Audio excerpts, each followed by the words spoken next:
We are in testing phase. Hello, testing. There we go. Is that it? Is it picking up? Yay! We're working, okay. Hello everyone. I am Wish. How are you all doing? Picking up where we left off in amphoreus. See how this goes. Do not remember exactly where we left off. I believe it was at Herda's. Station. This is the audience system? Hi, it looks just like the simulated universe. Keen observation. They share the same fundamental logic and are pretty much identical in that regard. Ah, I see. We call this referencing and not appropriation, right? One more stupid remark from you, and you can watch Fifth Mirror reference your role because I'm going to be dropping you as my assistant.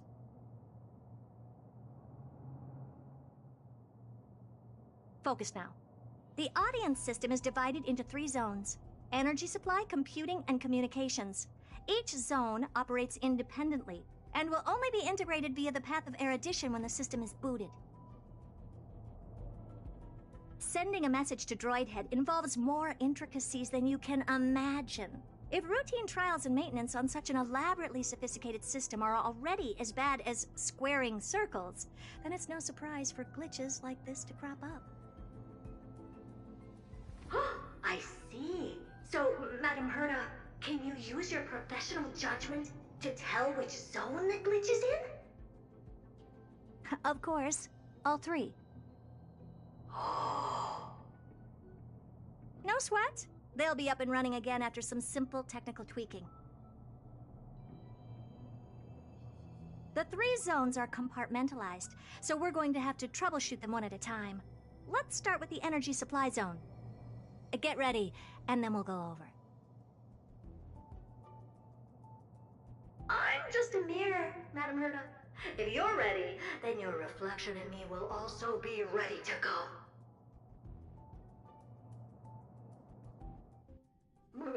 Brr, why is this energy supply zone so cold? Brr, I'm already frosting up. Why else?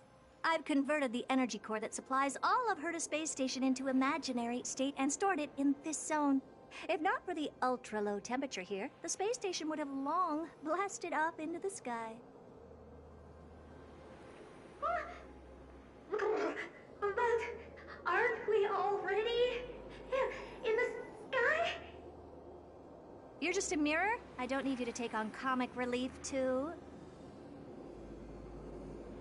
Where did those things come from? Corrupted data? Reanimated systemic rust? No, not likely. It can't be the Legion's second ambush, right? Whatever. We had to get rid of them anyway. All right, stay close and try to avoid shattering to pieces.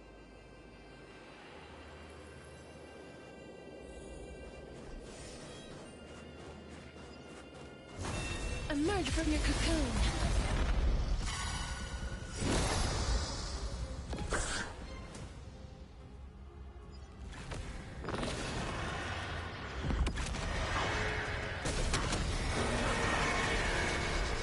I only wish that death may protect us.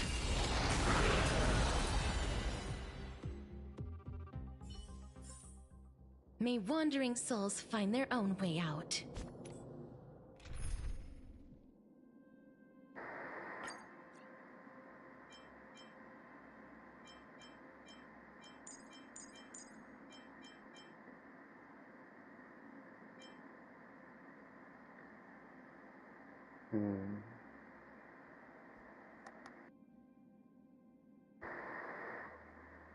I'm thinking.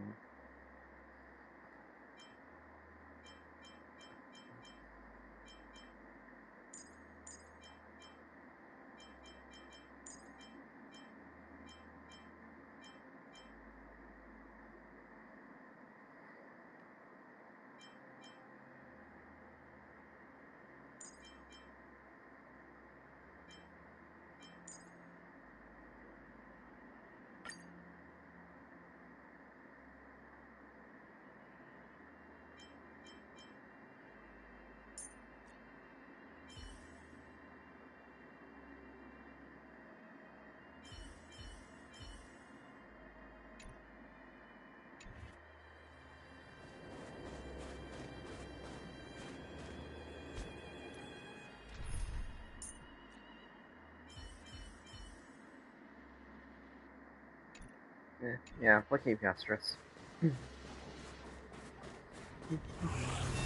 Emerge from your cocoon.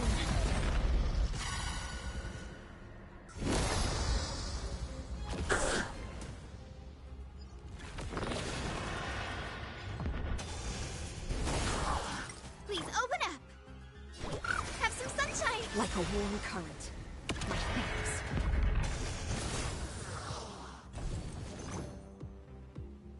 So make it wait!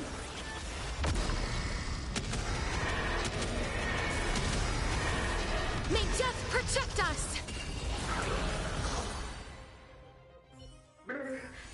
And Madame Herta never failed to impress.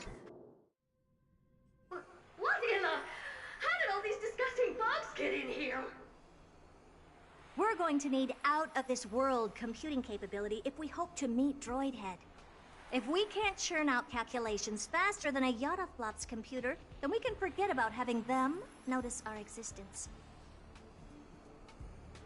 But computers with too high a computing capability tend to attract computing stings like them. No one knows how these creatures evolved from their progenitor, the propagation. Ah, the mysteries of life. But even so, they can't compare to a talking mirror. A question on the side, Madame Herta? You have these powerful supercomputers and all. So, what are they normally programmed to calculate? Is that important? All that matters is that they work and are able to attract Droidhead's attention. I suggest meeting Miss Asta for a chat when you have time.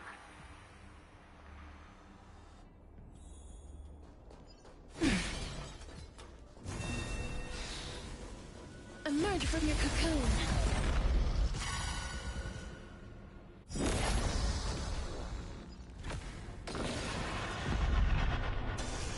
The future is bright. Have some sunshine. May the Break's over. dispel the gloom. Restore the skies. Break's over. Don't be rash.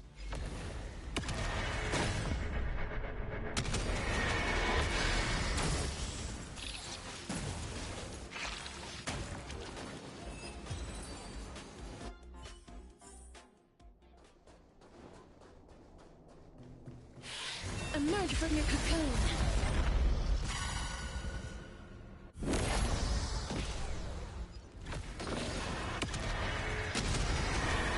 May death protect us!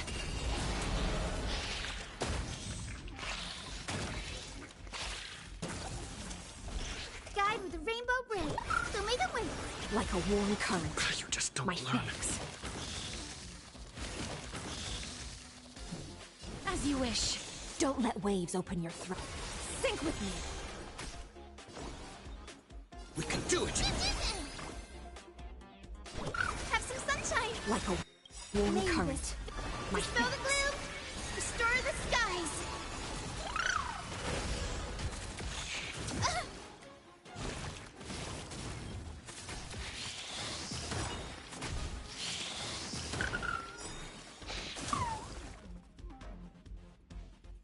Me.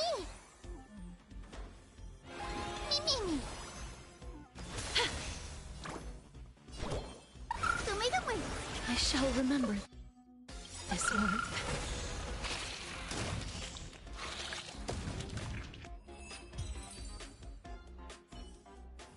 Yuck, yuck! Help me! Goo from those bugs got onto my reflective surface! Clean up after yourself. Can't you just wipe it off with your hands? Ah! Good one there. With those annoying bugs squashed, we're done fixing the computing zone too. These computers will get up to speed soon. Now we're just one final step away from requesting an audience with Droidhead. Our last stop is the communication zone? Oh? You have a good memory. Let's go see what's wrong in that zone.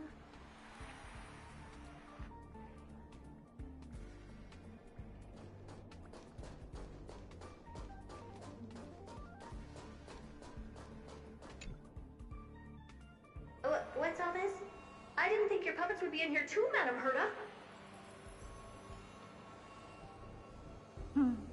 Unsurprisingly, the communication zone is where a bridge for communication will be formed between Droid Head and the space station. Aggregating the path energy of the erudition, then firing a bond at the Eon. This is as good as tapping someone on the shoulder who's sure to turn back to look at you. Alas, our work is never this simple. Putting aside all that onerous legwork, a single glance from Droid Head could vaporize the entire space station if we're ill-prepared. I see. So letting the space station go into hibernation is a protective measure of sorts. To prevent it from slipping into operational overload and turning into a scrap world?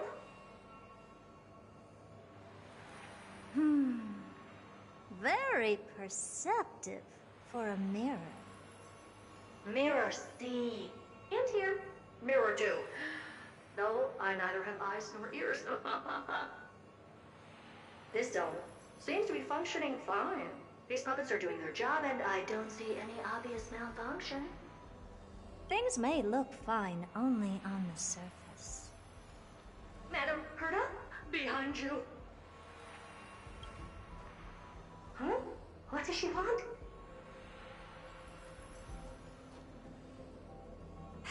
Let me take a look. This puppet should be number 2757. How did you tell? Shh! Don't distract me when I'm checking the puppet's parameters. 2757. That's strange. What's wrong? Madam Herta? The replica personality module is off. Well, that can't be. This parameter is set to be enabled by default. And the utterly absurd module has also been disabled?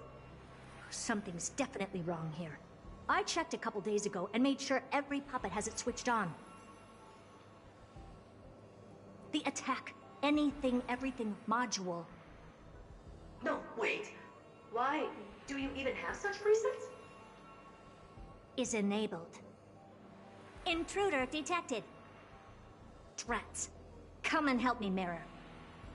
Anything, everything, attack!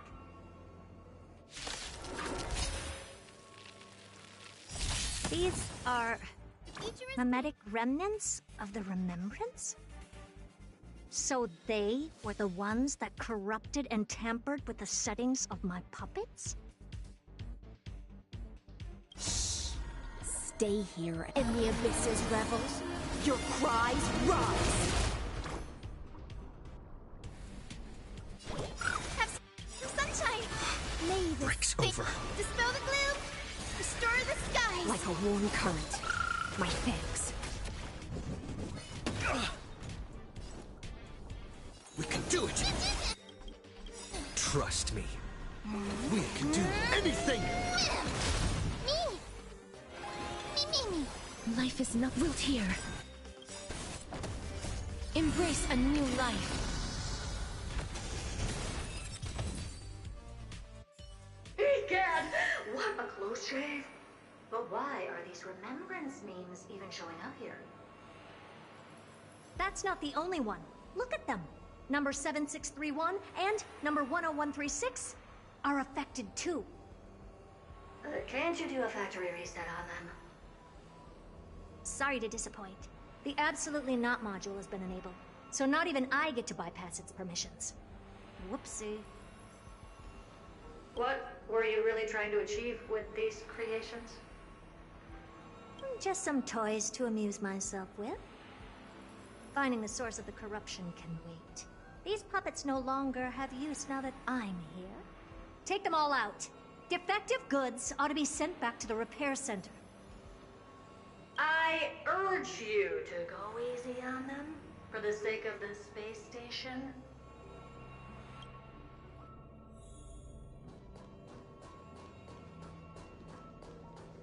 Be careful. There's something unsettling ahead.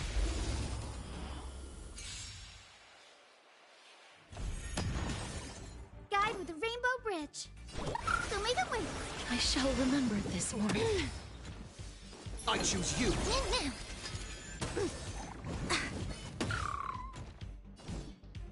As you wish. Have some sunshine. Like a warm Name current. it. My Dispel the fix. gloom. Restore the skies. Embrace a new life.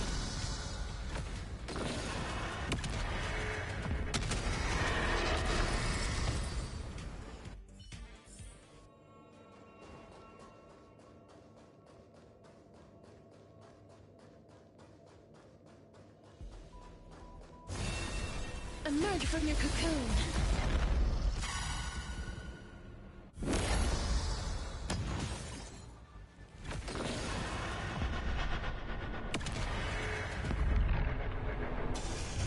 The future is bright.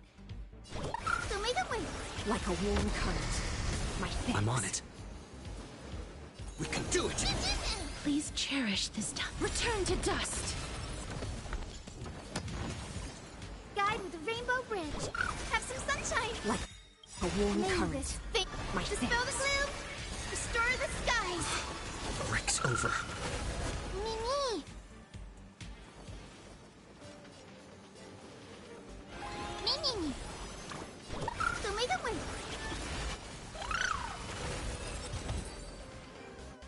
They're completely battered, save for their heads. Well, never strike someone in the face. The same goes for puppets. I'm picking up signals from more puppets somewhere further in. Let's go take a look.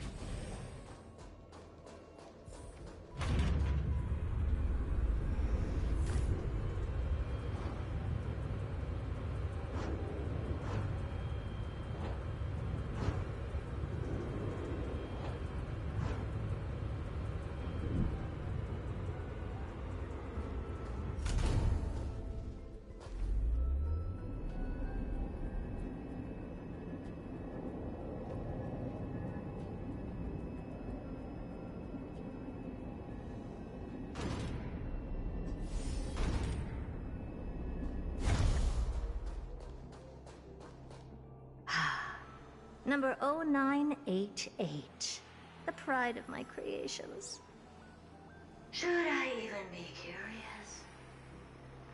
Puppets before her were all as dull as brick walls, mundane and uninspired. I distinctly recall number 0988 being the first puppet I imbued with a magical surprise. Some other puppets that came later also got to enjoy similar privileges. Good to know. But did anyone ask? Fear not, Mirror. You have to remember that being a genius means you're destined to solve challenge after challenge. There's no time for rest. Can I just be on the sidelines this time? Pretty please.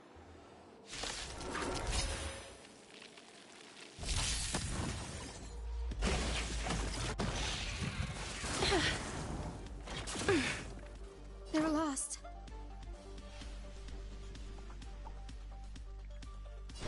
Have some sunshine. I shall remember this morning. Dispel the gloom. Restore the skies.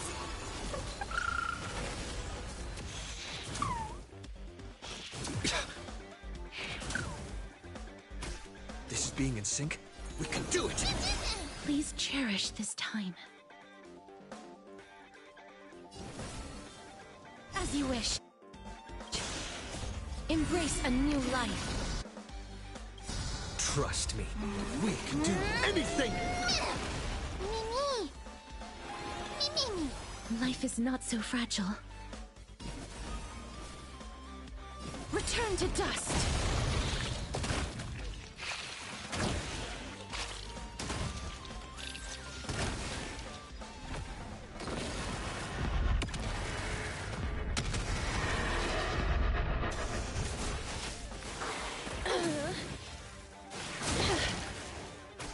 Don't let waves open your... Be intoxicated! The future is bright. So make it wait. Like a warm current. My fix.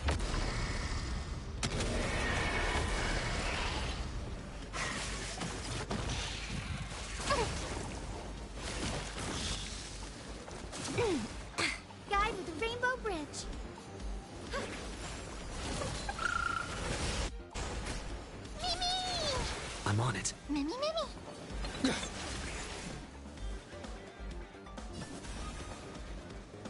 Darkness with me.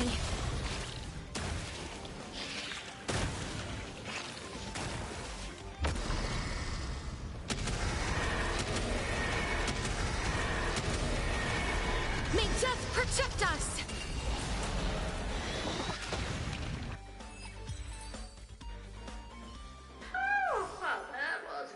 Don't be melodramatic.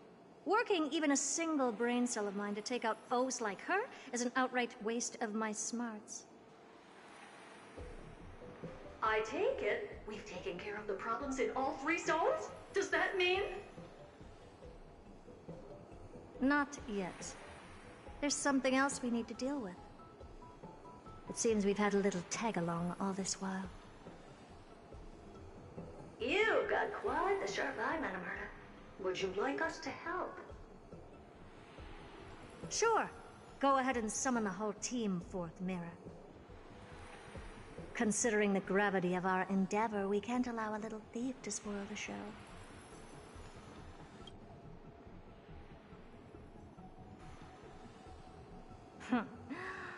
Parasite of the Remembrance.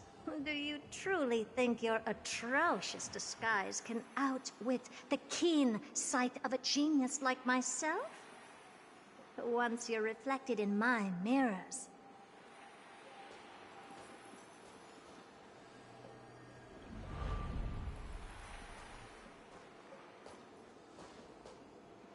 You can forget about escaping. Oh dear, this is bad. Right, stay alive, and again, I can strive. Retreat into the memory zone for now. I can always regroup and try again.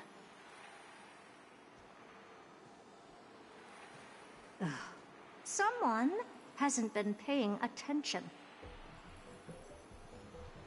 Didn't hear me, did you?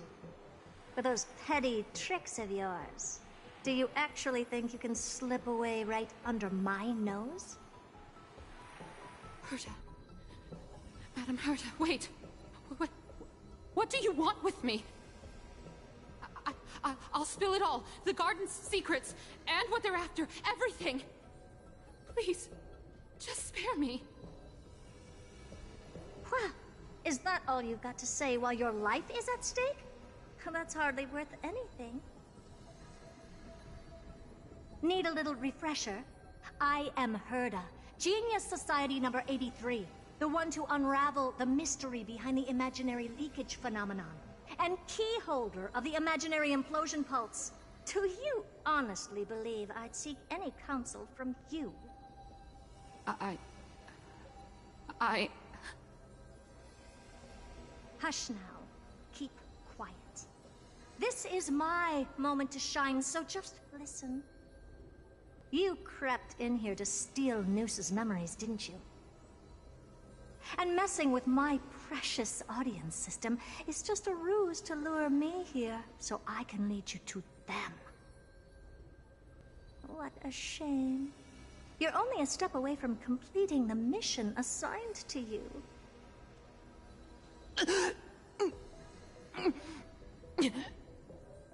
As if. Truth is, you never stood a chance from the get-go.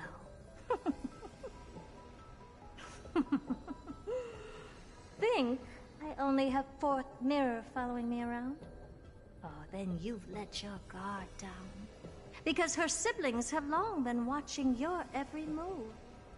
Now, let me think. What kind of punishment should I subject a brazen thief like you to? Oh, I know. You garden folk have a fondness for mirrors, huh? How about letting you enjoy some quality time with your favorite object? A mirror. As for the length of your punishment, let's keep it mildly punitive. How about 100th of a lifetime? That should be enough for some serious self-reflection. Oh, cheer up. You can still do your part for this world while trapped in a mirror. For all you know, your weak path energy could just help me get Droid Head looking this way. Oh, I should make myself clear. When I said 100th of a lifetime, I meant my lifetime. At long last, we can finally be at ease now that we've nipped those problems in the bud.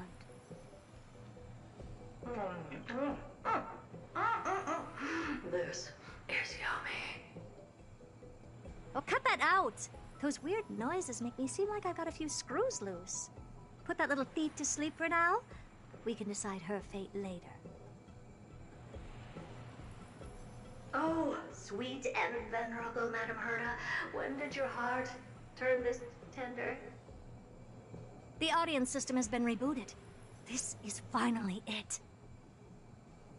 After all that I have done to reach you, droid head, you better not snub me.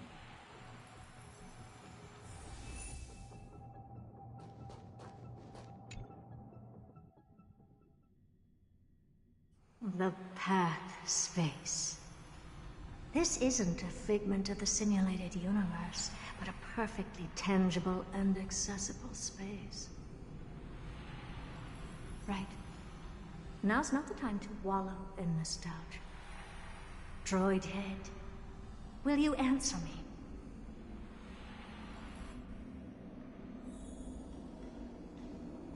Madam Herta, we picked up some voices from the space. Let me hear them.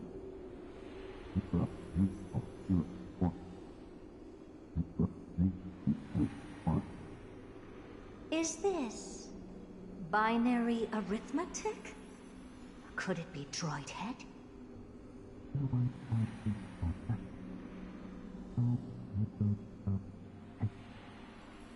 Wait.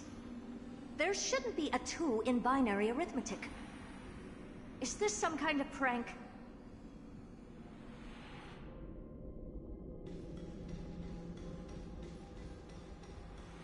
Madam Herta, we're hearing those voices again.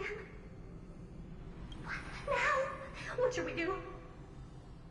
Keep your cool, second mirror. What did they say this time? Play it again for me.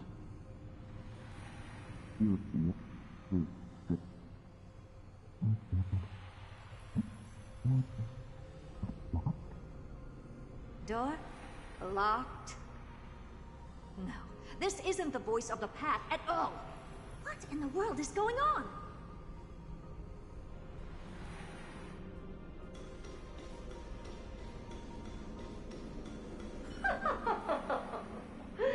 Madam Herta, those lads outside seem to be discussing something interesting. Want to listen in on them? Third mirror. Stop that nightmarish cackle. It's giving me goosebumps. Wait, did you say those lads outside? Could it be? Why don't you listen for yourself?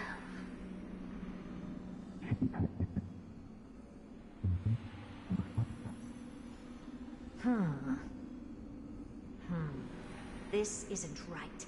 I'm sure we've got intruders in the lab.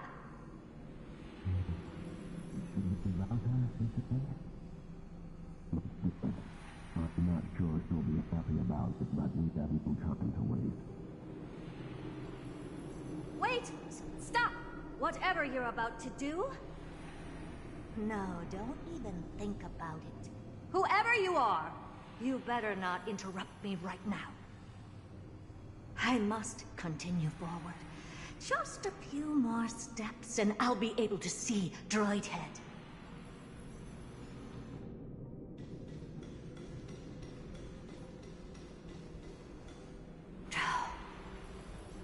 Is something wrong, Madam Herta?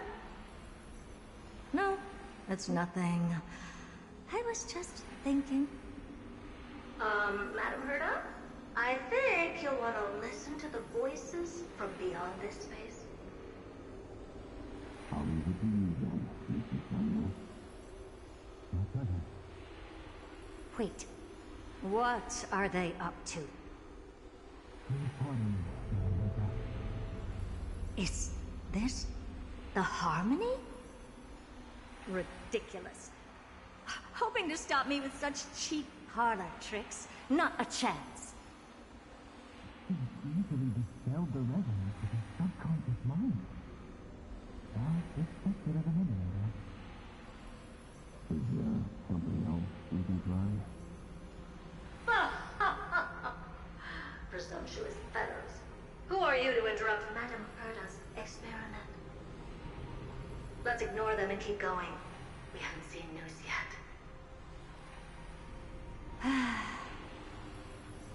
Forget it, Mirror. Let's just leave. Leave? Surely you're not suggesting we stop the audience experiment right now? That's beyond all reason, ma'am. We went through so much just to get here.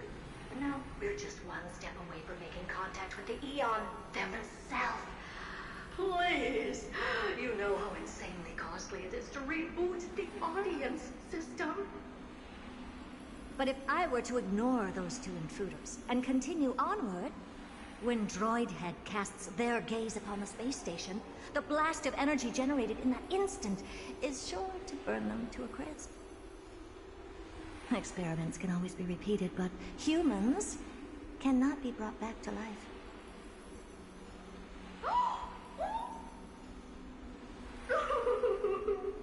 Oh, Madame Herta, so selfless and kind. I am truly a lucky bear to have found the best possible master.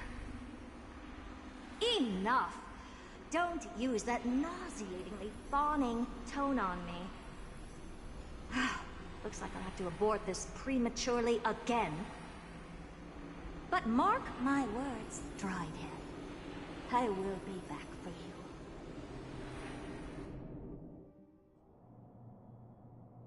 Madame Herta? You're finally awake. You two? Oh. My plan is ruined. And it's all thanks to you.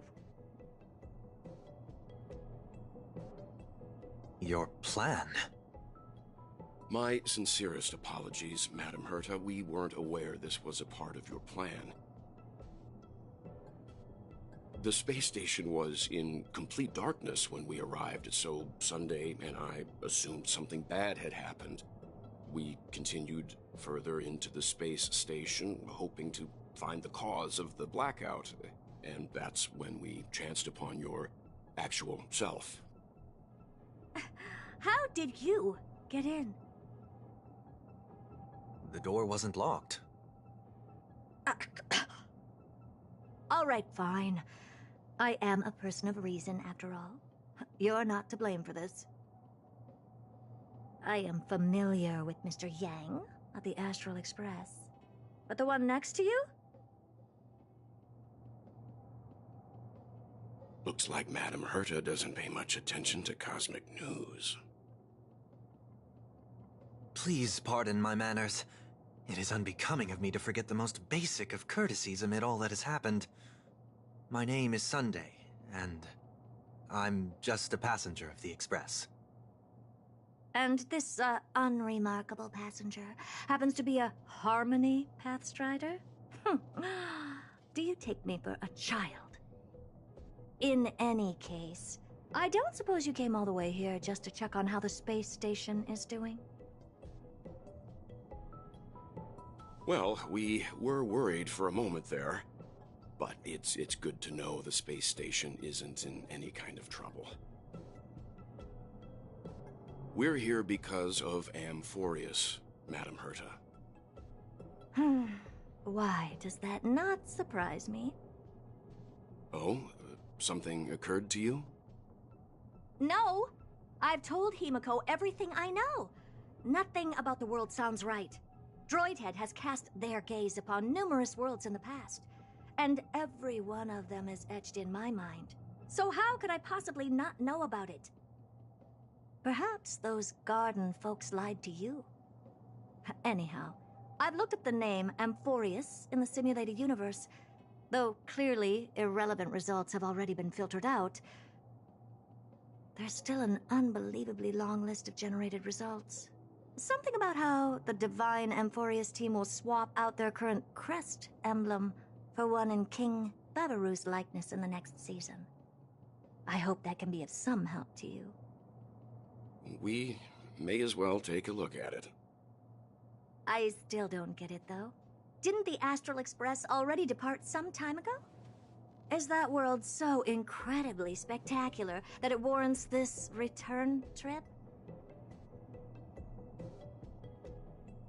Well, that's because we're caught between a rock and a hard place. If amphoreus is indeed inextricably entwined with eons, paths, and even the erudition, we're going to need the wisdom of a genius to help us, especially now that we've seen the planet for ourselves. Elaborate a little on this rock and a hard place you're caught between. We've lost all contact with two indispensable companions since they entered amphoreus. And that's not all. One of our other companions is suffering from a serious and inexplicable affliction.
I'd love to go in and take a look.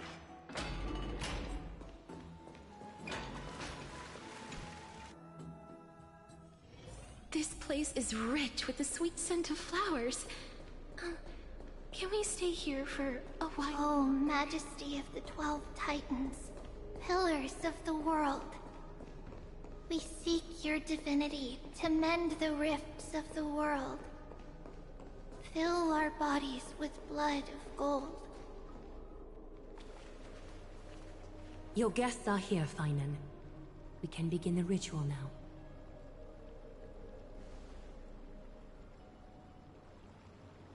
Lord Mighty isn't here yet. It's fine, Miss Casterus. He spoke to me already. I told him he should be nursing his wounds, and that he shouldn't be worrying about all this comrades once-in-a-lifetime ascension ritual stuff.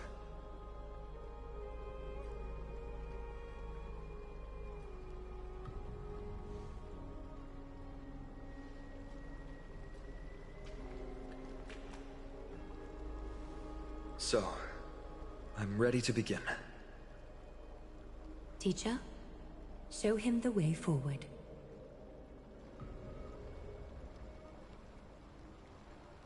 Despite the myriad dark and endless nights that have gone by, the guidance of the prophecy is nevertheless as clear and bright as the first ray of dawn. Overthrow the gods, it declared. Restore the core flames, it declared. Bear the divine authority, it declared. Forge miracles, it declared. O prophecy, forgive us for this late tribute. We, Chrysos heirs, have striven to start the flame chase journey anew over these myriad nights. The seeds we sowed have finally yielded a good harvest. The seventh core flame needed for the miracle that once belonged to the great Lance of Fury, Nikador, shall now be returned by an elected hero of the Chrysos heirs, an upstanding citizen, a valiant warrior, and a noble soul. Please step forward, Phynon of Ides Elysiae.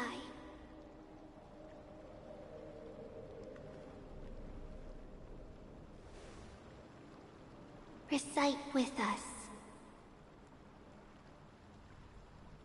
O Majesty of the 12 Titans, pillars of the world, we seek your divinity to mend the rifts of the world. Fill our bodies with blood of gold, till we wither in willing service to the prophecy. Surrender the core flame, Chrysos heir.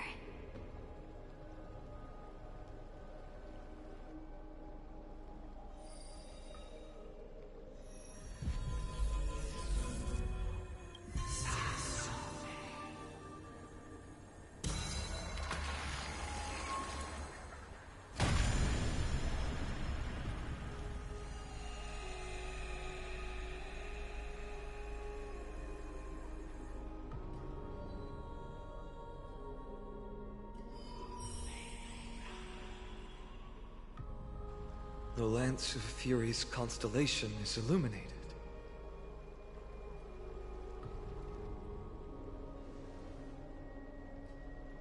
Why is the vortex this silent? Was it also like that in the past? Patience, Phynon. Do not make us question this decision. Lord Naius? I'm afraid he's not the person you know, Castorus. That is a manifestation of the prophecy, an echo of the Titan's divinity. It is here to examine the Titan successor.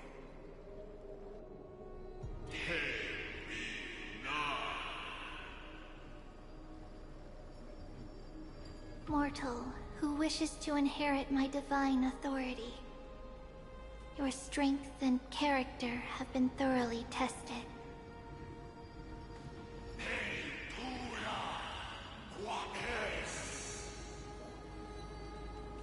Yet your will wavers. If you are to inherit Nikador's relentless fight against the unspeakable Black Tide,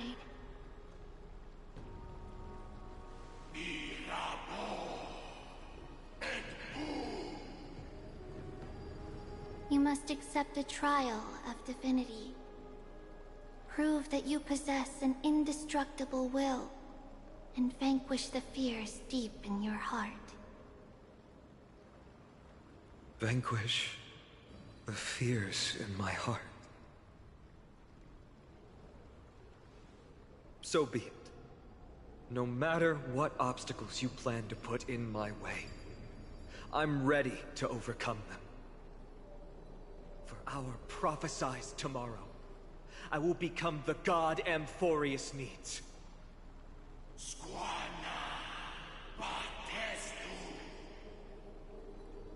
Come with me, Phynon of Ides Elysiae. In fear, you shall abandon your mortal body, and in suffering, be reborn as a god.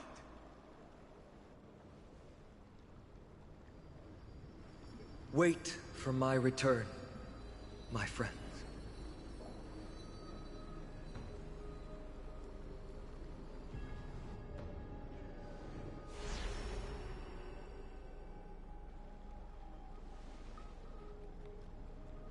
Lord Phynon is gone?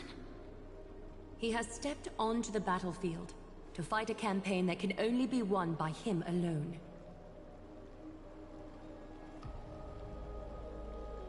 All we can do is wait and have faith.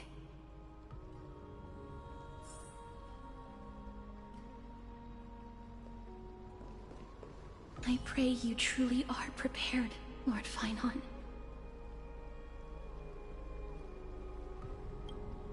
I spoke at length with Lord Finon before. There was hesitation in his words. The manifestation of the prophecy must have seen this. It saw Lord Finon's heart wavering. Wherever he is, whatever he is fighting, I pray he makes it through this test.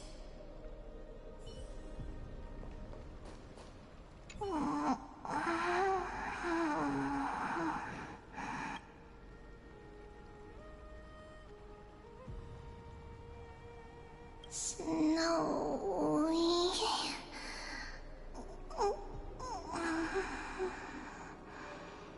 Will succeed.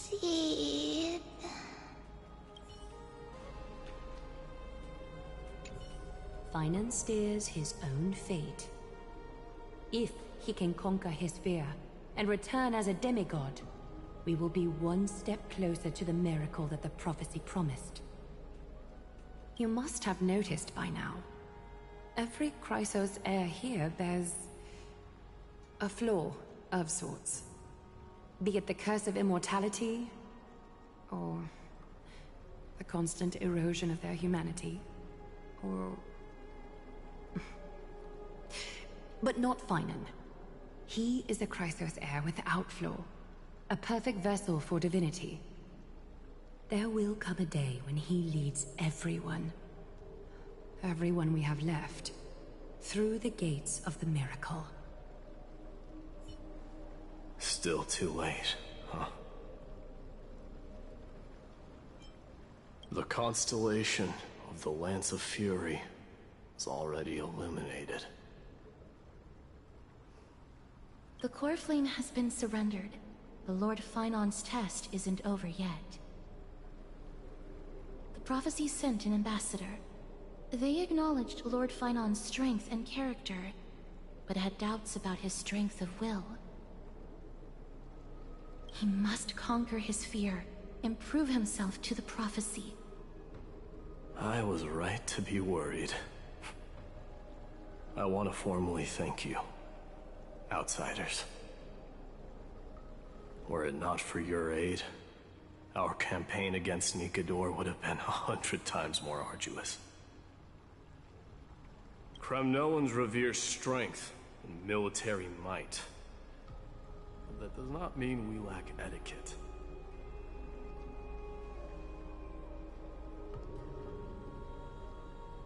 They don't know yet? That guy has always been tormented by his past.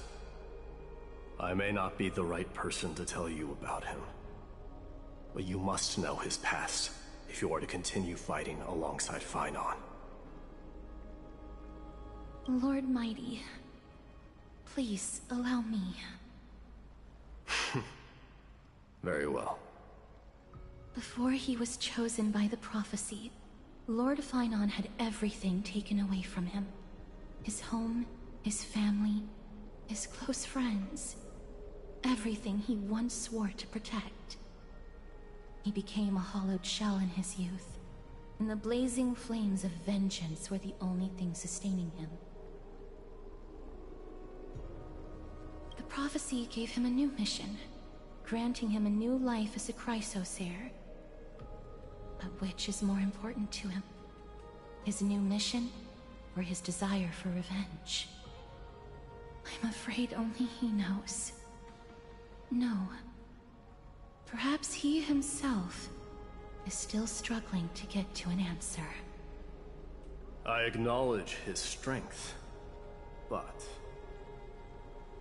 fear is something not even the sharpest of swords can cut through. I hope you've toughened your resolve, Deliverer.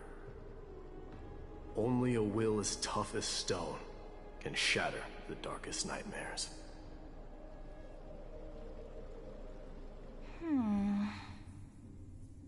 Is something wrong? Ugh, don't keep me in suspense. Come on, tell me already. What did you see? I just wanted to get a reaction out of you. Alright, I'll tell you. This card is the Deliverer. Deliverer? What does that mean? The interpretation is really long. Maybe I should just skip it. All you need to know is, this card means you'll be a hero, worshipped by all. You will protect this world and save lots and lots of people from scary enemies with your sword. Do you like the sound of that? But... What's the matter? This is a good card. But I don't want to be everyone's hero. I just want to stay in this village with everyone I know. Grandma and Grandpa said the outside world is full of bad people. That's why they're always at war. Who wants to save bad people like them? I can be a hero, but only our village's little hero. Well, little hero, if the day comes for us to say goodbye to ID Silizii, could you become a deliverer then? Do I have to leave the village? Mm-hmm. If something like that happens, someone will have to save the world. Then I'll...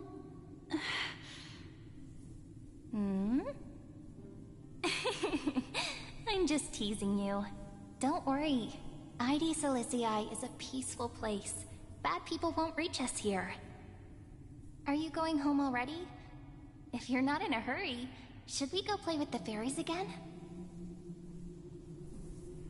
Fairies? Okay, I love playing with them. I'll win back the wooden sword I lost to them. Look at how excited that got you. Let's go then. May this world never have need for a deliverer.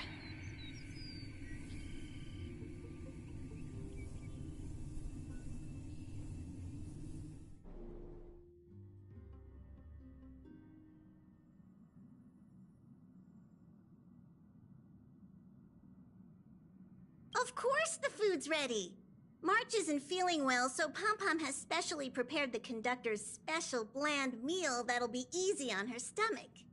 Can you bring it to her, Himiko? Nuh-uh! No coffee when she's already feeling unwell!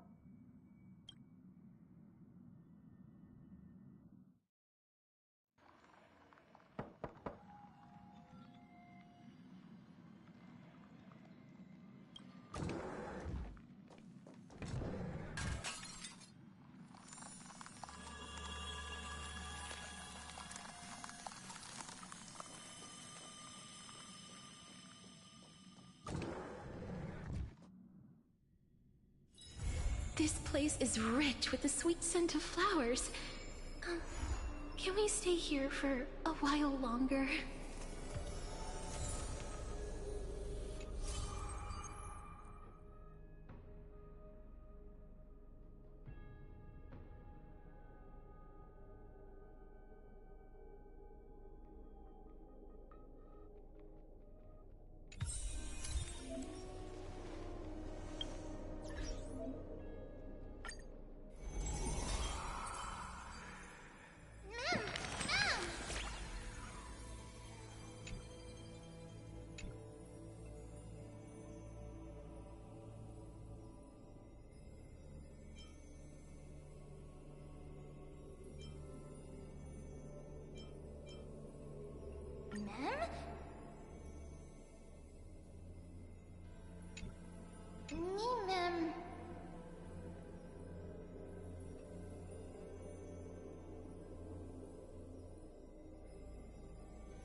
see a sword that grants death, a shackle of destiny.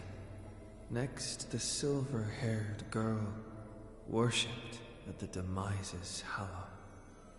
The sword the priest asks with a shaking voice, upon whose fingertips will the butterfly perch? The girl never answers, like death itself, wreathed in silent solemnity.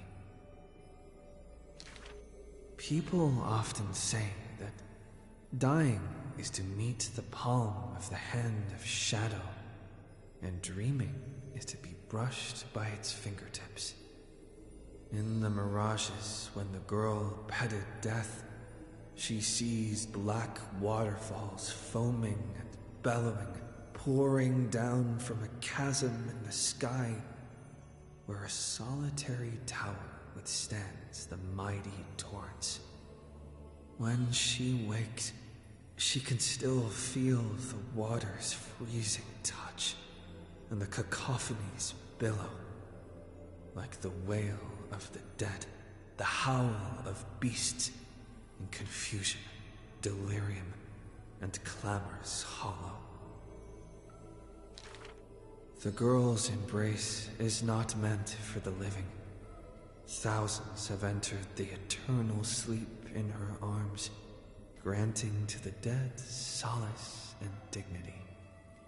She mentions a ferocious warrior, feared in battle. She did not go with a smile, but to me she cursed. Oh, life's end, how ugly you are, how despicable. And from that day on, she adorned herself. Her dress, white as a radiant moon, became always dotted with flowery petals. For if death cannot be avoided, so says the girl, I wish it could contain beauty more plentiful. Among the 1,000 ceremonies in life and death, the ones she knows with most intimacy are funerals. One burial after another she presided over, from the angelic visage of a babe passed in the cradle to the despairing eyes of the mother drowning in sorrow, from the scars on a war-battered general's torso to the unending tears pouring from his bereft widow. Yet she remembers not a single living human she had seen. Even in the mirror, she thinks her own face strange, with an alien glow. In the countless words buried in forgetfulness, the only thing she manages to glean is a mockery to fate, a sarcastic whistle. Stay alive. When she cast aside the shackles and stepped beyond Idonia, a deja vu most violent seizes her whole. Did she, perchance, conduct some previous escape? Illusions dance across her eyes. She had once drifted in an endless river, then drove her single boat out of the deluge. She had wandered in the battlefield covered in corpses, then recovered the path back to life. Why must she escape over and over again? She now knows the answer and quivers, for it is a ludicrous surmise. The woman embodying death walks this world only because she knows she must stay alive. But alas, at that time she knows not that death is not the end.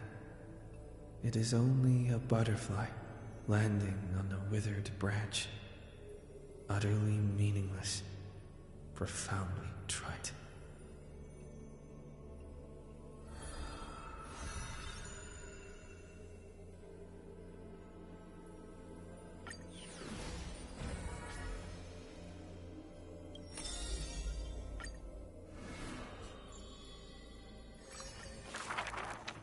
In Amphoreus, untitled statues are a prevalent sight. As for the inspiration behind these statues, they are said to be the clay figures that Kefali made at the world's creation. They made clay figures in their likeness, bestowed upon them the breath of life, and allowed the golden divinity of their blood to course through. Thus, the very first mortals roamed the earth, receiving the gods' mercy, while realizing the sorrows of this world.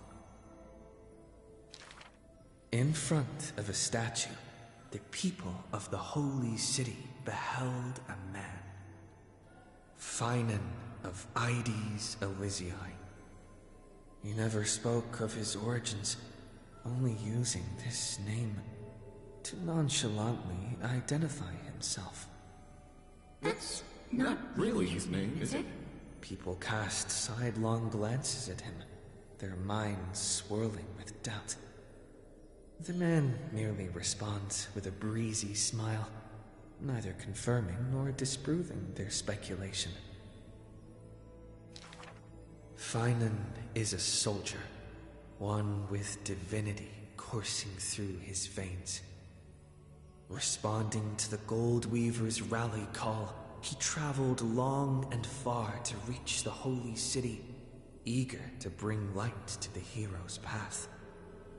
Losses are a constant on the flame chase journey, where life too seems as small as a speck of dust. Ballads reach him through the breeze, as though soft voices meant for him, and he responds in kind. No matter. My existence is of little consequence.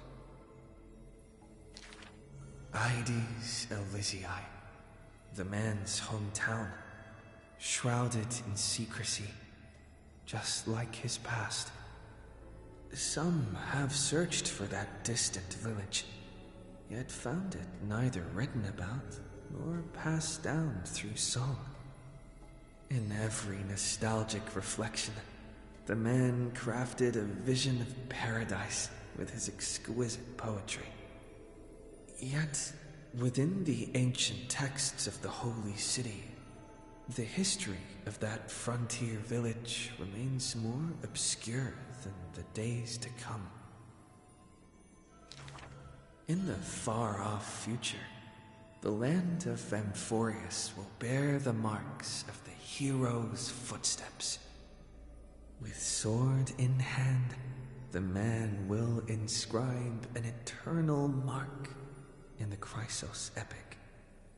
Yet his real name may never be heard in this world again. Losses are a constant on the flame chase journey. Some, too, losing themselves at the very beginning of their journey.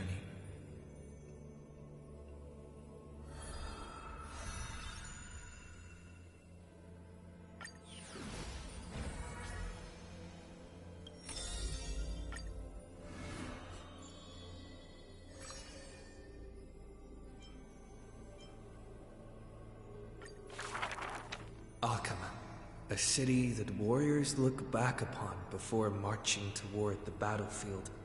The holy city, the sanctuary of all the citizens.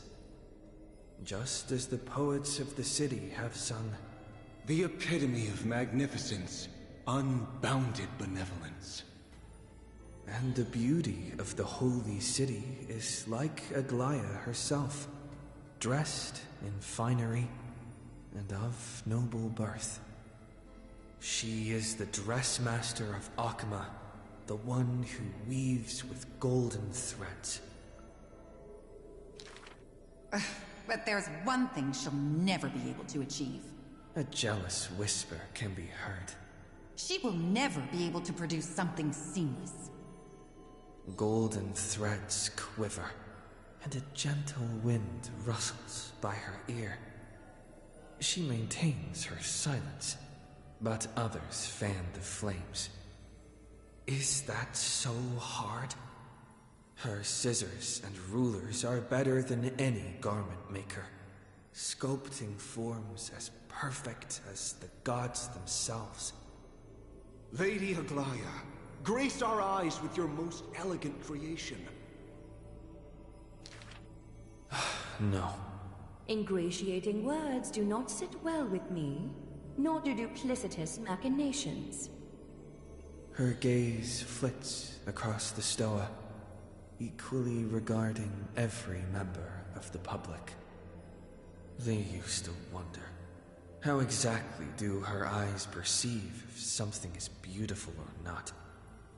As with the holy city that's perpetually bathed in light. How do people tell apart cozy mornings and frosty nights? For the Weaver, the answer lies in her golden threads. Golden threads of the goddess of romance now serve as her hands and eyes. The colors of the world, intertwined with the undertones of human hearts, come flooding toward her. These golden threads are no less prideful than the master they now belong to. As long as the thread has form, it is enough to craft seamless finery. Be it stitched finely and tightly, or cut cleanly with a single stroke. Hardly a challenge. None of these pose a challenge. The same word rolls off her tongue twice, the latter as soft as a sigh. The one who weaves gold gazes past me, fixed on something much farther. The network of threads that entwine all between the heaven and earth. The only challenge that she relentlessly dedicates herself to is weaving the fate of Akama into a flawless, seamless outcome.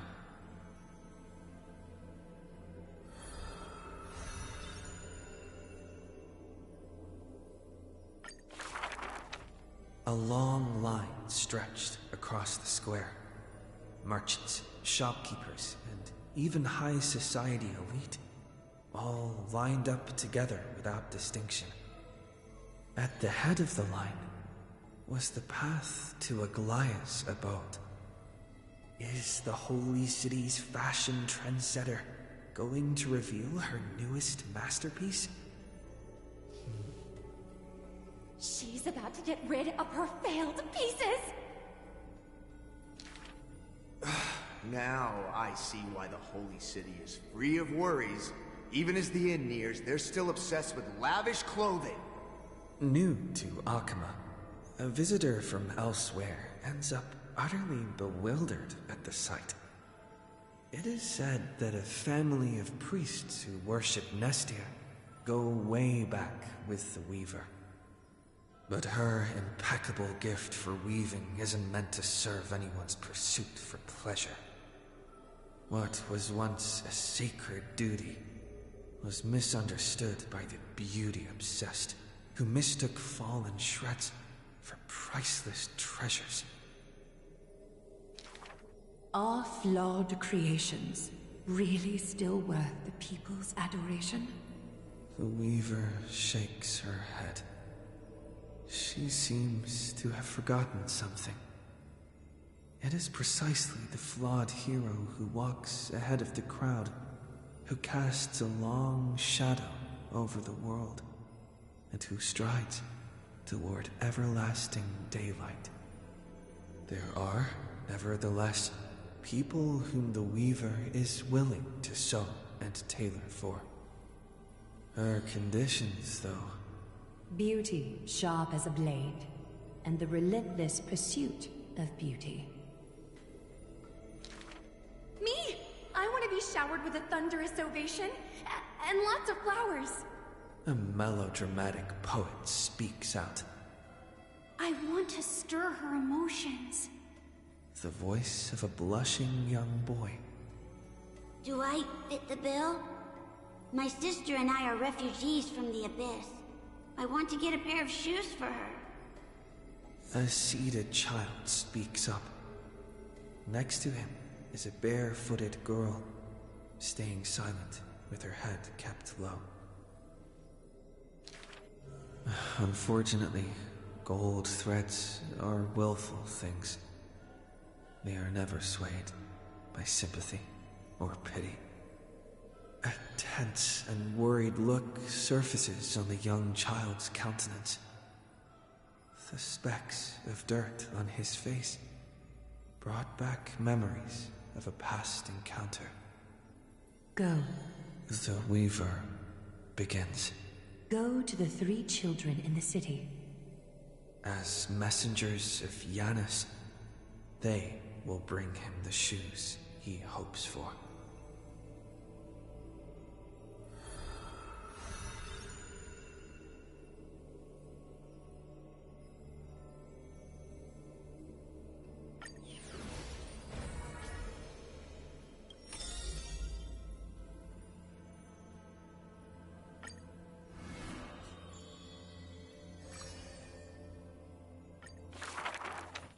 In the corner of Akama, the newly arrived traveler stops for a moment.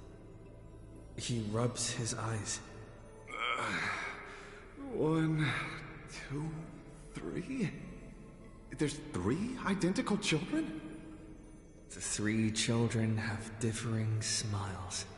One is beaming, one has a shrewd grin, and one is smiling serenely. Yet each of them looks just as mysterious as the other 2. Stranger, welcome to the Holy City. We will show you the way forward. Trebios. This name has not been mentioned for some time. Only the elderly priests of Janusopolis know the true significance of this name. High Priest, please guide us once again as we spread our wings on this long journey. As music from his hometown plays, the smiling children gather around the old man. They wish that the twilight breeze will carry away all tales of sadness. The end times loom like a dark cloud, hanging over the holy city's residents and shrouding them with worry. Hello, do you need our help? Like torches dancing in the wind, the children illuminate the alley. They wipe away the women's tears. Babies sleep amidst whispers. On the windowsill of those in prayer, their light footprints remain. The citizens call them The 3 Pillars of Akama. Yet they simply shake their heads. There's no need to be so somber. How about we play a game together? Guess who we are? The 3 soared and landed in front of the townsfolk. You're Trian, an old man says. No, we're Treenan. Treenan is the quietest of the trio. Are you Treenan? A young girl asks. Wrong, we're actually Trian. Trian is the most spirited of the trio. Then you must be Treeby. A child shouts. You're right! Good job! Treeby is as enthusiastic as she is adorable. It matters not whether they can tell the trio apart. Of most importance is their sincere smiles. We will show you the path to take. The children fly ahead, guiding the lost back to the main road. So, you literally show people the right path to take? You're lucky. You merely took a wrong turn. The children flew before me. It was rare to see them so quiet. However, there are many more unfortunate souls who have lost their direction in life.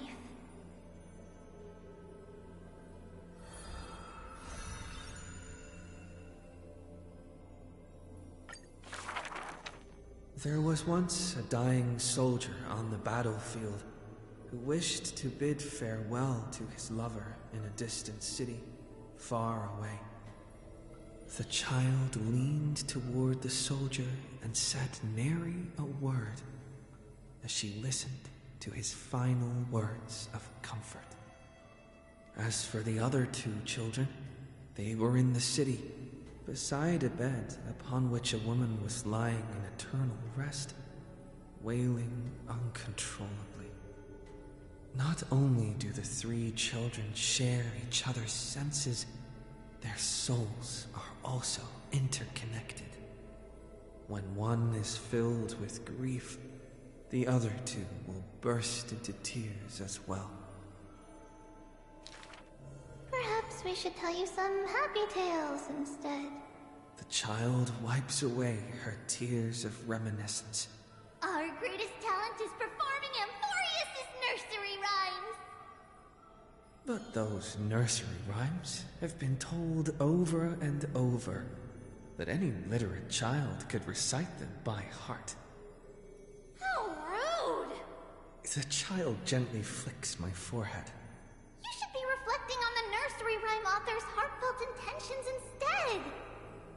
In this lush land by gods chosen, giants raise their glasses in a toast. People commonly see the children riding on enormous flaming rockets, looking like shooting stars blazing through the holy city. How dangerous! An old man worriedly wishes the children to stop. Not Trinan. The quiet child shakes her head. That's Trian! The exuberant child raises her hands. Stop nagging!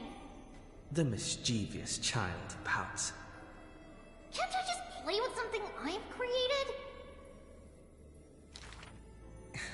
Every child in the world loves to play, and Trebios is no exception.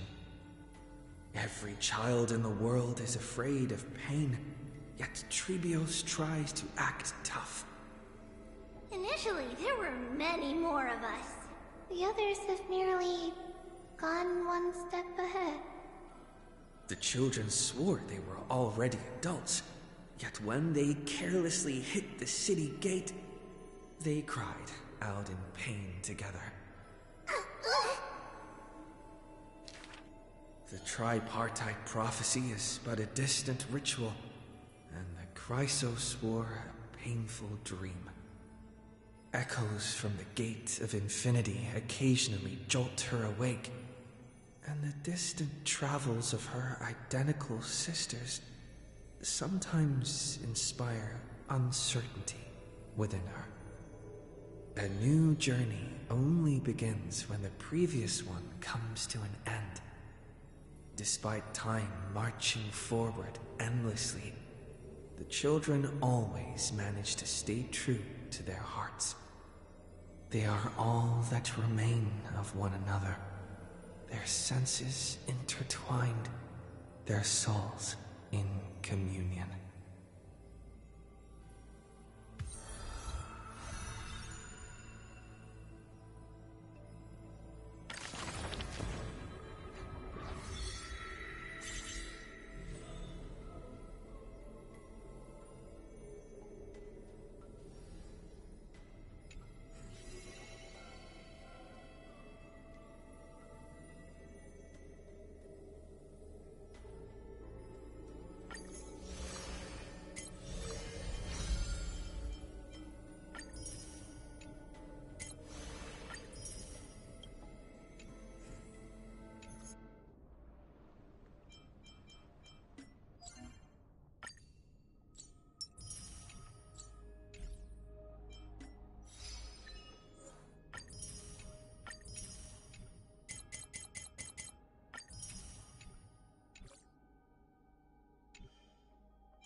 With all due respect, this trial's taking far too long.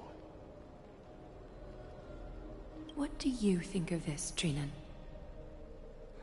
It's not possible to tell for sure what goes on within the vortex. All I can hear are fragments of speech and distant battle cries. Is it Finon's voice?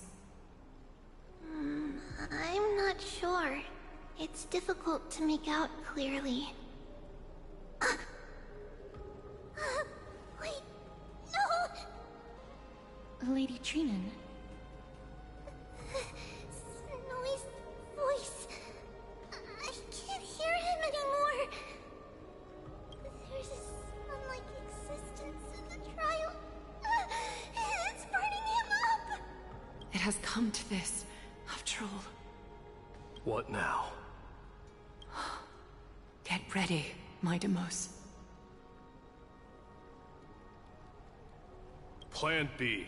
We pull him out when something goes wrong. As I promised you, Aglaya, I will intervene in the trial this time to bring your deliverer out to safety. But that's as far as I will go. Of course. I know this is not the time to demand any more from you. Discerning. All right then. To be as prepared as I can, I hope that the two Outlander warriors can also join me. That might not be a good idea. The core flame trial is many times more complicated than a standard ritual. Even the slightest misjudgment, misstep, or hiccup could result in grave consequences. Our two distinguished guests are not obliged to risk their lives for the flame chase journey. Let me join you instead, Lord Mighty. Things have taken a critical turn, especially so with Finan's life on the line. Of course, we Nameless will do what is necessary. How should we help? Join me in the trial to look for Finon. And when we do, Aglaya's golden thread will guide us back out. Assuming we survive Nikador's wrath. If something bad were to happen, Castorus, your priority is to ensure the safety of these two. I can find a way out on my own. Yes, Lord Mighty. Thank you both for your valor. Time to get to work then. Let me have the honor of taking the lead in this battle. May that warrior be safe from harm. When you are ready, I will preside over the ritual on Trinon's behalf.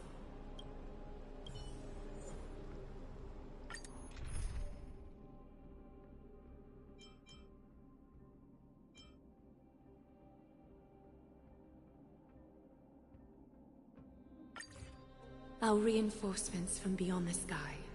Warriors of high esteem.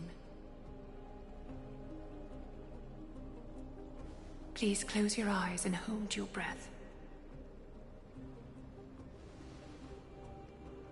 They once kept the fate of this world, and many other challenges safe from the devastating rage of strife. They now seek to venture deep into the trial of divinity and prove their will to destroy our enemies, as foretold by the prophecy. When the hammer of strife strikes the anvil of the warrior, the heat and impact will leave behind scars, and between them, a demigod shall rise. Very well. Come forth then. Souls foreign to this realm, and warriors in the making. Follow me into the mist and flames, and come face to face with the greatest fear in the depths of a warrior's heart.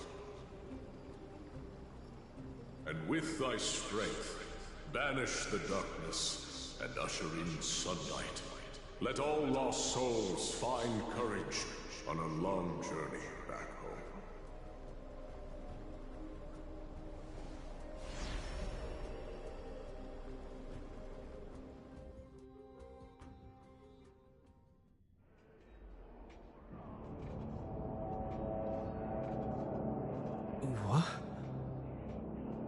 What's the matter? Surprised? Where there's strife, there's carnage. It shouldn't come as a surprise to see such a sight in Nikidor's trial.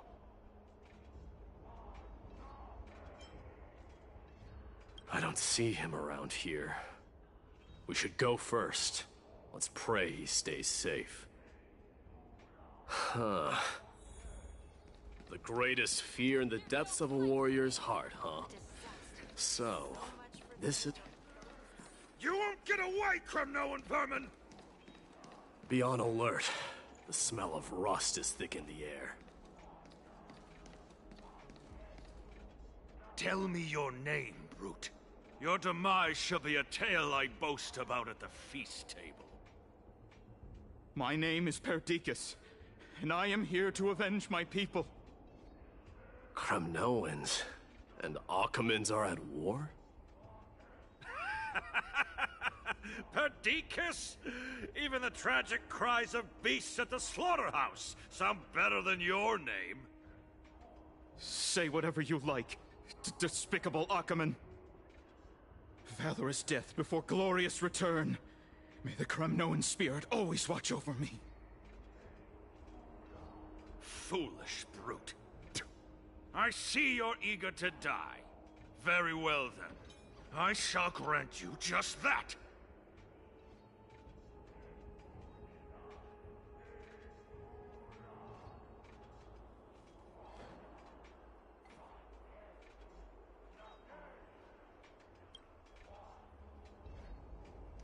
You are... Oh. So the Alpha Brute has found his way here. It's a pity, though. You're too late. You will never stop the Holy City's army. Watch as I make this pathetic warrior of yours the first sacrifice. Minimos, my king, avenge me.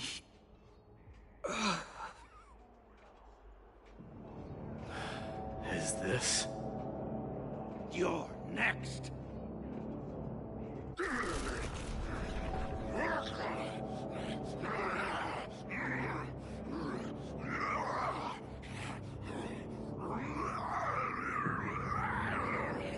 Face your death, cowardly king!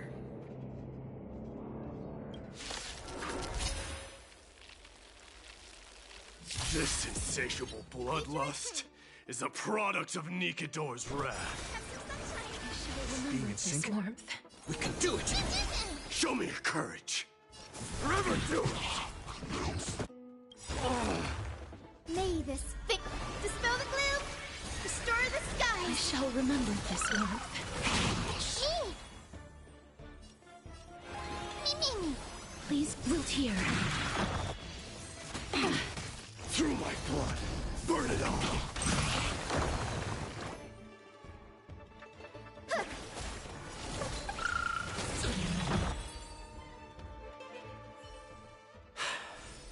Absurd.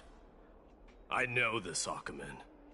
Strife contorted an honorable warrior into this perverse and twisted being. And that horrible noise. I can hardly suppress my bloodlust when it sounds. This battle cry must have gone to Finon. That's why he lost himself. What a useless fool.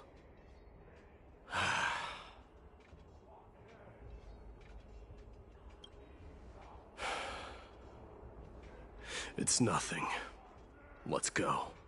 That voice... is Cartonis? Not you too, Cartonis. Mighty Mos you are. Destroyed all the wicked king. Here to take my life, finally?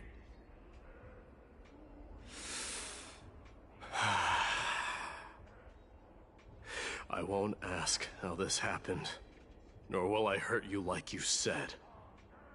I just need you to tell me where Finon is. All of this you know very Very well. Leave our city, cursed son of Gorgo! I have no intention of hurting you, Cartonus. Humiliate me you shall not! Leave! Get out of Arkema! Get out! Symbol of your sovereignty, take it! Signet of Kremnos, bask in blood-soaked glory, your kind alone! This is... Mother Signet? It's here again. I knew it. Ha! Finally gone mad, despicable vermin have! With your mad king, perish together in that maelstrom of battle! Enough! Be quiet! You were not at all Cartonus! Look out!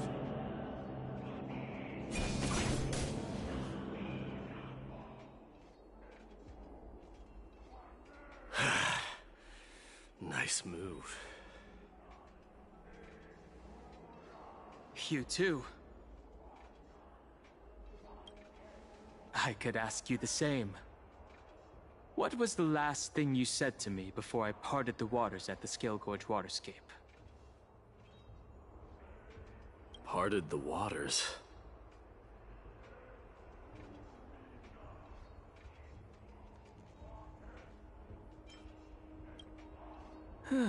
That sounds like something the real you would say. It wasn't easy, but I finally found you two. So, you are Dan Heng. What did you go through before meeting us? Just some memories from my past. Nothing worth mentioning.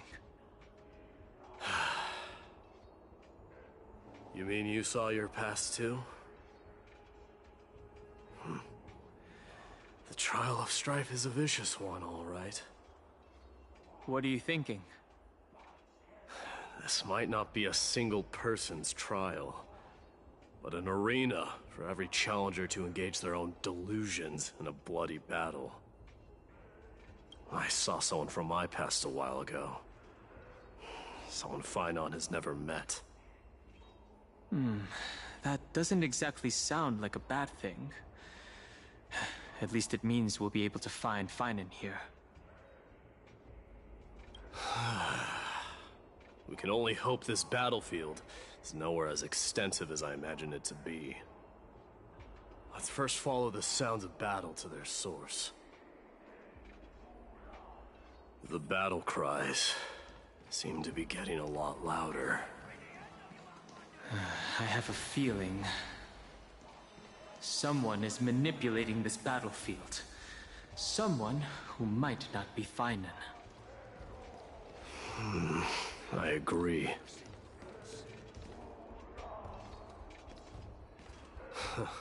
Just as I thought. This is where the battle cries were coming from. The true entrance to Nikador's trial.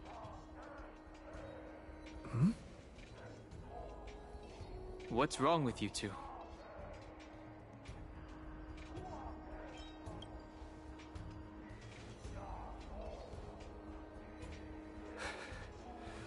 I'm seeing him for the first time, but there's no doubt about it.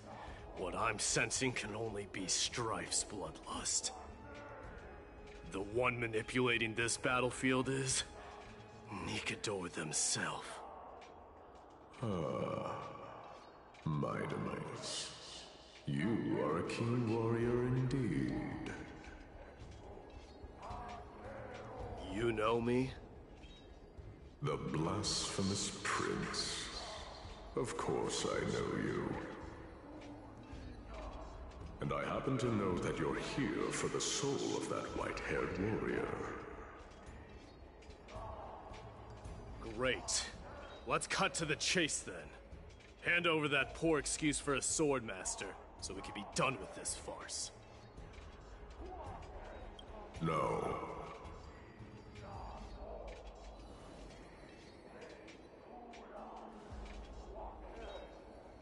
I applaud your courage and strength for coming this far, but you have chosen to besmirch the dignity of one who has fallen, and I cannot turn a blind eye to that.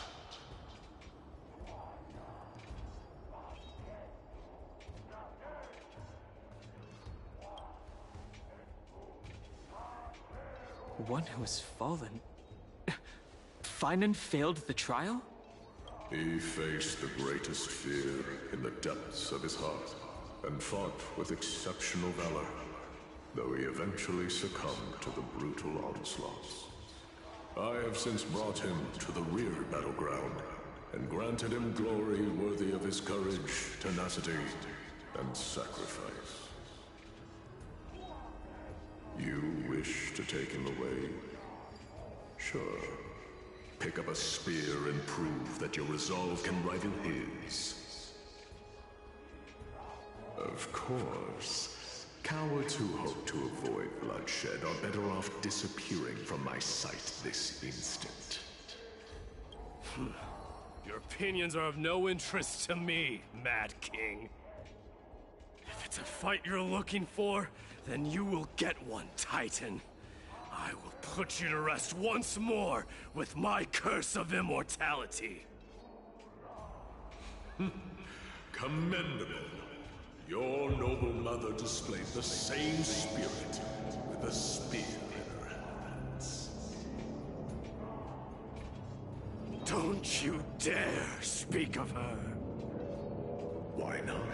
She challenged the former Kremnos king to a duel, even knowing that it was a deadly trap, all to protect your dignity. Are you suggesting her efforts were for naught? Her death was caused by you, the incarnation of strife. How dare you talk about her past? Enough of this nonsense. You should be wielding your weapon at the god of strife. Battle me and put a swift end to this!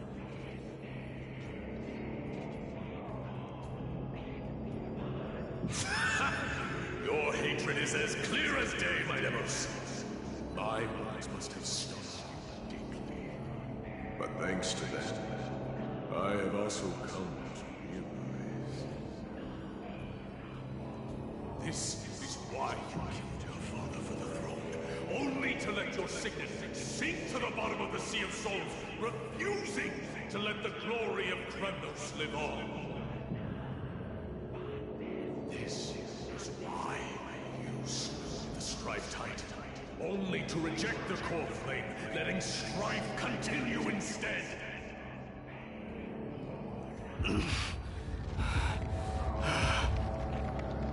Oh, child abandoned by fate, show me what you are capable of. Show me if you have the power to put out the flames of your very own destiny.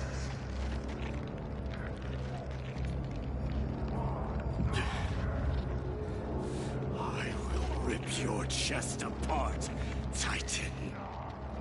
In the same way I ripped apart that former king. I see you wish to repeat this. Come at me then.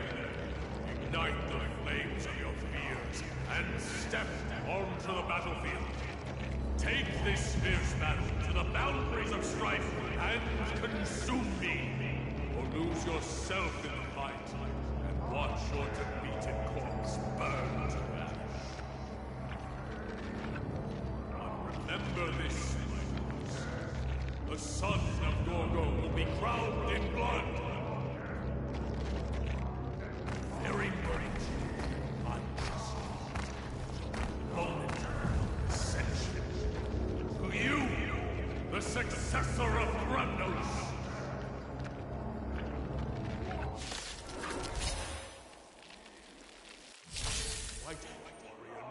No match, yet he chose to fight till his very last breath. What about you, my Demos? Can your murderous intent match up to what fate has in store for you? Prove to me that you are worthy of this power!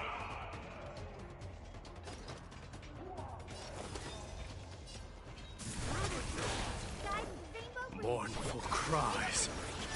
Miserable wails. Kings of Kremnos! This is the power you desired? Anything! Mimi! Mimi! Please, as you wish. Use all your might. Burn it all. Through my blood. In the name of fairness, I grant you the blood of strife! This raging power, I can hardly contain it. Have some sunshine! I can't die. But... Embrace a new life.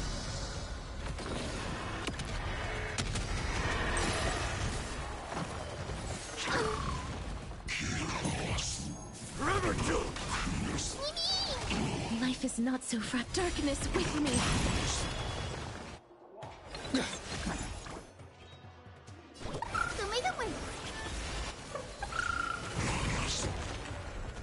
In fear, you shall abandon your mortal body, King of Kremnos!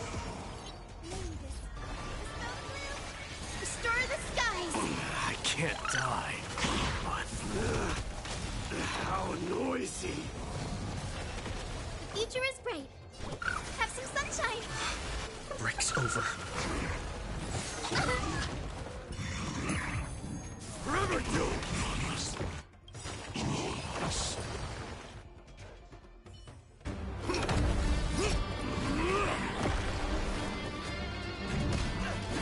Watch out!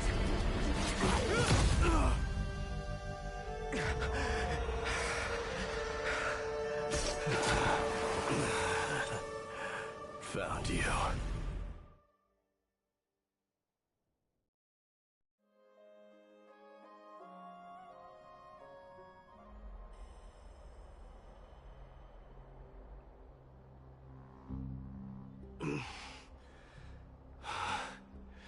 I did my best.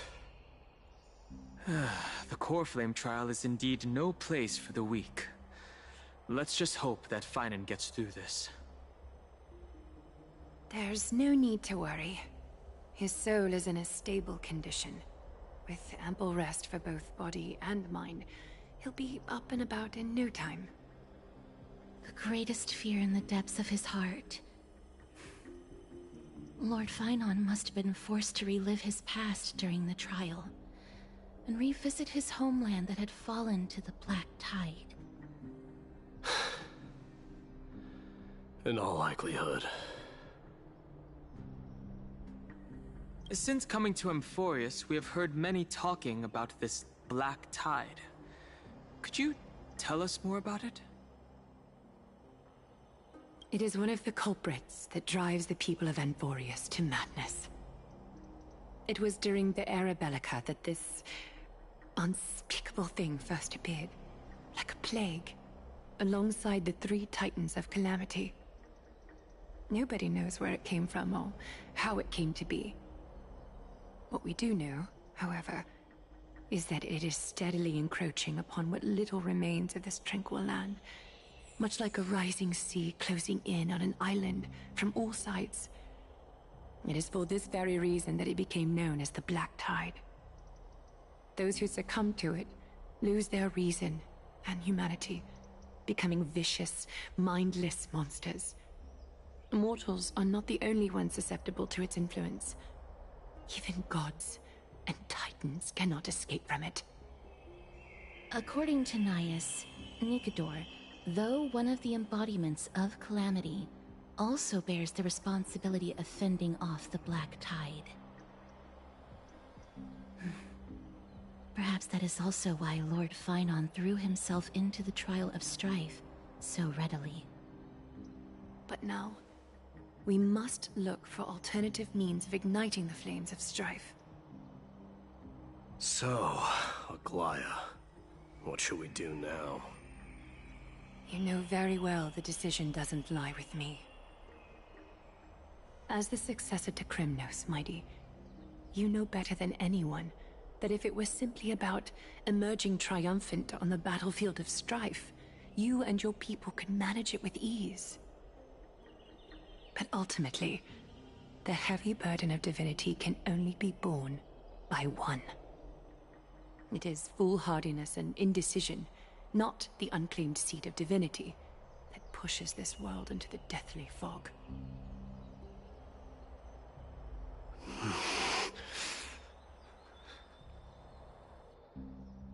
The Black Tide.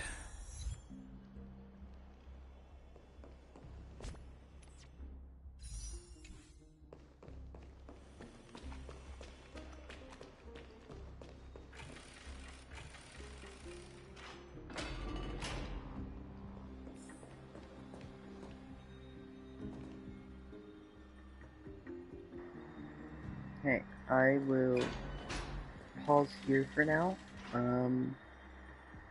I will start streaming again in an hour. I'm just gonna go eat dinner real quick. So, we will be back to finish this.